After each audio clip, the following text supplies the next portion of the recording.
If you let it go for a long enough period of time, you're stuck. Because emotions are a record of the past. If you're feeling the same emotions, you're still in your past. And your body's believing, as the unconscious mind, it's in the same past experience 24 hours a day. You got 1,000 people in an event, and they all come for all those reasons. In the first 2 days, wow, it's a scramble. There's a lot of chaos going on, but we keep going. And all of a sudden, people start popping. They start letting go. They start connecting. And all of a sudden, as they start connecting and their field starts to expand, their field starts influencing the person next to them. And all of a sudden, you see this generation of energy start to take place. And by the end of the event, there is energy in the room for the miraculous. There is energy in the room to heal. There's energy in the room for the uncommon, for a possibility. There's energy to create a new future because people are actually contributing to the field instead of drawing from the field. So, okay. How do we take this, in a sense, the term that just came to mind, because you said we're generating, is we're becoming generators. How do we use this to help each other? Well, look, I mean, people think they think it's about their wealth or their health or their freedom or their new relationship or their new job. It's none of that. It's about who you become in the process. So you overcome your fear, you overcome your doubt, you overcome your unworthiness, you overcome your pain, you overcome your past. You keep overcoming, you keep overcoming, you keep overcoming. You're going to become somebody else. And once you become wealth, I mean, nobody creates wealth. You generate wealth. It's an energy. You generate freedom. You generate all those things. You are the generator of it. So then, I love this because people are so conditioned, me included, for many years, that we have to drag our bodies through space to get what we want, right? That's living in the world of separation, matter trying to change matter. And so the more I'm living by those survival emotions, the more it's going to take me time to get my dreams to come true. But in the quantum, if you're creating from the field instead of from matter, Einstein said, the field is the sole governing agency of the particle. He didn't say the particle controls the particle, the field controls the particle. So if you're creating from the field instead of from the particle, when there's a vibrational match with your energy, and even Einstein said this, it's all vibration. When there's a vibrational match with your energy and some potential in the quantum field, you don't have to go anywhere to get it. In fact, you are going to collapse space and time, and the event is going to be drawn to you. Now you don't go anywhere to get it. You are calling experiences to you. So then the final point is that, well, then you got to take responsibility for every area of your life, even the stuff that isn't working. Because the stuff that isn't working, you got to change your energy then equal to something greater. And so then people will say, well, yeah, but you understand, this person did it to me. And I would say, right, but if you keep reacting, you're going to create another one of those.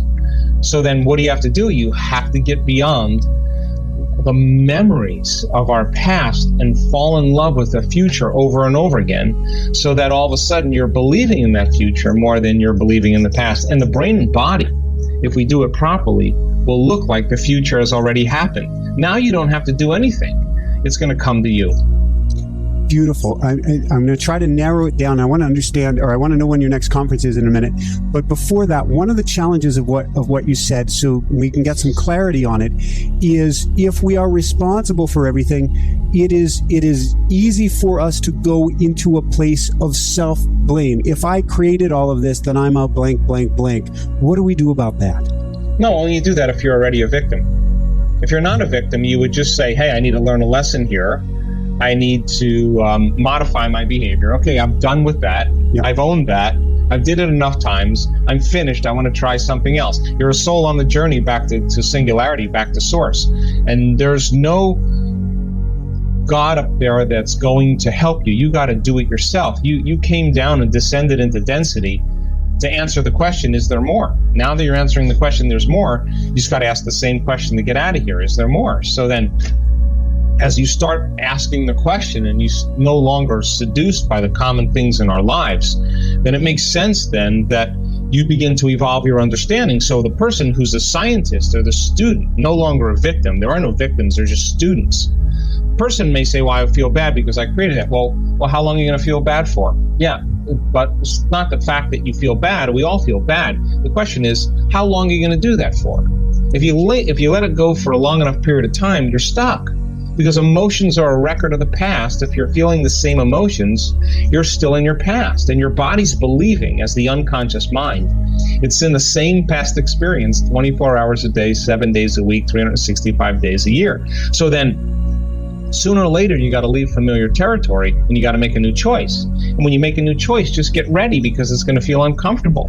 You're not going to be in the familiar, the known. You're going to be in the unpredictable. And so many people rush back to the same conditions in their life because they're afraid of the unknown. But that unknown then has to be the perfect place that we create in. So when the person really realizes, okay, well, I created that, okay, dang, all right, I got another opportunity to create something differently. They just turn around, they let go, and they create again. And they do it over and over again until finally they start producing an outcome. The self-love that's created from that is greater than any sports car, greater than any wardrobe, greater than any vacation, greater than any facelift. It's just coming from within you, because now you're the resource of your life. And then I imagine gratitude in this situations can create a positive feedback loop to bring more of this about. Listen, gratitude, the emotional signature of gratitude is when you're getting something or receiving something, or something has already happened for you, you feel gratitude. So then if you're feeling gratitude for your future before it's happened, your body, as the unconscious mind, is believing that future reality is happening in the present moment. And we only accept, believe, and surrender to the thoughts equal to our emotional state. And we never accept, believe, and surrender to any thoughts that are not equal to our emotional state. You could say, I'm wealthy, I'm wealthy, I'm wealthy, I'm wealthy, I'm wealthy with the 5% of your conscious mind. And it's never going to pass your brainstem, because your body's saying, no, you're not, no, you're not, you're miserable, you're unhappy. So that when a person starts elevating their emotional state, feeling gratitude because they can, then that thought will begin to make it right into their body, because their body is believing it's happened already. And so then we've done extensive research on gratitude. In 4 days, your immune system can strengthen by 50% just for 10 minutes a day, a few times a day, just feeling gratitude. So the worst thing that could happen to you by feeling gratitude every day is that you'll heal. From there, what one homework assignment would you give people to start to dive into the unknown? Read, study, practice. Decide what you want your future to look like. Write it down. Take some time and write down what you want a future to look like. And every single day, keep your conscious mind on that future. If you keep doing that over and over again, your subconscious mind will take you right there. It's not that hard. The hardest part of this is making time to do it. Really, just making time to do it. Thank you. And Jessica, my wife, the producer, always wants me to ask a question for parents and kids. What do we teach our kids, or how do we help get out of their way? I'm doing a team workshop in Mexico City this weekend on Friday, before I do an event with Bruce Lipton and Greg Braden on Saturday and Sunday. But teens are this is a great time for the teenage and young children paradigm to shift, because, first of all, the best thing you can do for your kids is be the example of everything you want them to be, because children don't learn by what you say, although to some degree they do. They model behavior because of mirror neurons. They're empathy neurons. They're going to become you by observing you. So be the example for your children so that they can begin to emulate you as a person. The next thing is to show them in small and subtle ways that emotions then keep us connected to their past, and teach them how to shorten their emotional reactions to certain things. Teach them how to change their state. If you do that now, that'll become a skill or a habit that they'll use later on in their life. Never, ever try to reason with your child when they're emotional. Nobody wants to be reasoned with when they're emotional. They want to be left alone. No new information can enter the nervous system that is not equal to the emotional state. Put your children to bed every night and ask them what was the greatest thing they learned, what is the greatest thing they're working on, and tell them what you're working on with yourself and in your life. And make sure that you ask them truly, hey, how did you do today? How did you feel like you did today? And if they say, I didn't do very well today, ask them why. And then you'll say, yeah, I saw you. You weren't sharing very well today. Well, let's just talk about the next time it happens. The next time it happens, how could we do it differently? And have them literally work with you on creating another way to do it. You're installing circuitry in their brain, and then put them to bed and tell them a story about a little girl or a little boy that was in this little family and that they had a problem sharing, and all of a sudden they shared and they felt really amazing. And then your child will begin to associate a new way of being. And allegory is a great way to teach our children to become something. Brilliant. From there, let's talk about, you've got an event coming up in Toronto in September where we can all start to shift and make changes. Yes, again, I have no interest really anymore in keynote presentations and conferences and any of those things. I think they're dinner conversation. I'm passionate about the week-long events. It's where I'm putting all my attention, because that's where the miraculous happens. And so we're doing an event. We just finished one in Cancun, Mexico, just last month, and it was outstanding. And so in September we're doing one in Toronto, in September 1st through 7th at the Westin Castle there in downtown Toronto, right on the water. We're almost sold out right now. There's a few seats left, but again, that's where the magic happens. In order for people to come to that week-long event, they have to watch an online course called a Progressive Workshop, and it's a 9-week course that prepares them for the week long. And then don't worry about it, just learn the material, practice, and come in and we'll catch you up.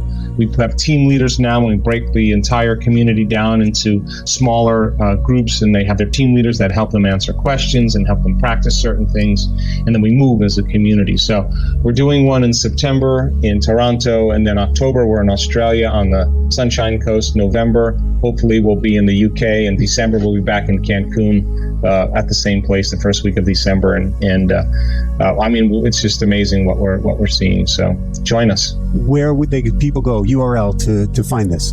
Just drjoedispenza.com, simple and easy, and there's a whole resource page on how to qualify for a week long, and also where the events are located, and just all the other things that are there. Awesome. And I have to find a way in the future to break away from this show for a week, because I would love to join you at an event. Michael, of all people that interview me, I know that if you came, you would be switched on. I will have to do that. So everybody, if you didn't catch drjoedispenza.com, come on over to inspirenationshow.com and we will get you over to drjoedispenza.com. Before we let you go, and this has been truly brilliant, phenomenal, fantastic. I don't have enough superlatives for it. I love having you on, and I love seeing how you are, both you're transforming personally and you are connecting neurons in ways that is just exponentially growing outward. It's phenomenal to see, Joe. What last words of wisdom do you want to share with people today? Oh gosh, I mean, try it out. I mean, become the scientist in your life and measure the effects of you at cost. You already know how to do this. Just take time every single day and disconnect from the outer world, your environment. Get beyond your emotions and habits. Get beyond your body and forget about time and connect to that field of information where we all create from. And if you keep doing that over and over again, you'll learn things about yourself that you would have never learned before, and be defined by a vision of the future. Literally tell the story of your future more than you tell the story of your past, because it's so much easier to forget our vision of our future than to remember it. But if you keep remembering it, sooner or later, you're going to start to see the fruits of all your efforts.